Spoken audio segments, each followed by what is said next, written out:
Telemis, c'est le multimédia, la gestion du workflow multimédia dans l'hôpital. Donc, aussi bien MIMS fait le traitement du workflow texte dans l'hôpital, nous on fait le multimédia. C'est pour ça qu'on s'entend bien depuis des années entre MIMS et Telemis. Alors le patient, je pense qu'il y a 3 aspects sur lesquels le patient va vraiment pouvoir bénéficier de la technologie numérique.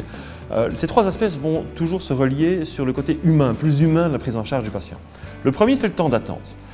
L'imagerie numérique a le don d'ubiquité, donc il peut très facilement avoir le même radio, la même image à disposition du radiologue, de l'urgentiste, de l'orthopédiste au même moment.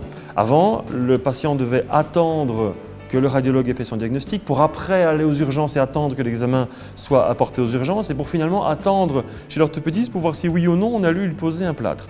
Aujourd'hui, tout le monde, les 3 intervenants peuvent en même temps voir l'image, beaucoup moins d'attente pour le patient et son impression de prise en charge est nettement meilleure parce qu'il n'a simplement pas dû attendre plusieurs fois, quelques heures, voire quelques minutes éventuellement dans son trajet hospitalier. Donc ça c'est le premier point, moins d'attente, meilleure prise en charge pour le patient.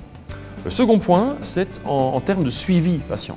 Donc j'ai l'impression en tant que patient que quand je parle à un spécialiste qui est dans son bureau en consultation avec moi, eh bien s'il a l'accès à l'ensemble des images de mon cas, eh bien je pense que je suis mieux traité que s'il avait juste l'examen d'échographie ou de radiographie que je viens de faire. Si j'ai une pathologie relativement importante, il va pouvoir voir les examens antérieurs que j'ai réalisés, éventuellement des pièces opératoires qui auraient été photographiées, des vidéos au bloc pour voir si oui ou non c'était bien passé. Donc non seulement lui a une vision complète de ce qui s'est passé par rapport à moi, je ne suis pas juste un examen, un numéro, mais je suis vraiment une personne avec un historique que lui va pouvoir appréhender.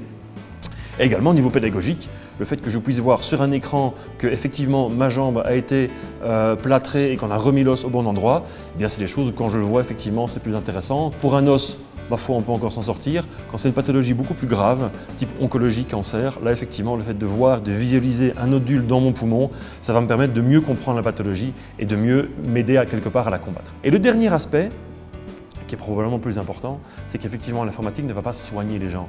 On n'est pas à des robots qui sont en train automatiquement de soigner les gens. On est vraiment à un outil qui va permettre au médecin, qui lui va soigner les gens, de prendre la bonne décision, soit diagnostique, soit thérapeutique en ayant l'ensemble de la problématique médicale.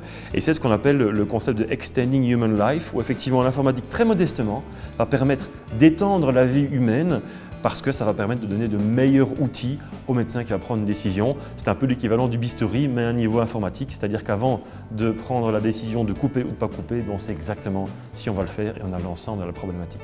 Ça, je pense que ces 3 aspects, l'aspect des réductions des temps d'attente, l'aspect où le médecin en face de moi a l'ensemble de ma problématique, il peut me l'expliquer, moi je peux la comprendre, et finalement le fait qu'il a les meilleurs outils pour me soigner parce qu'il a tout vu, je pense que c'est les 3 aspects les plus humains qu'on puisse trouver dans la médecine et l'informatique là-dessus peut clairement apporter quelque chose.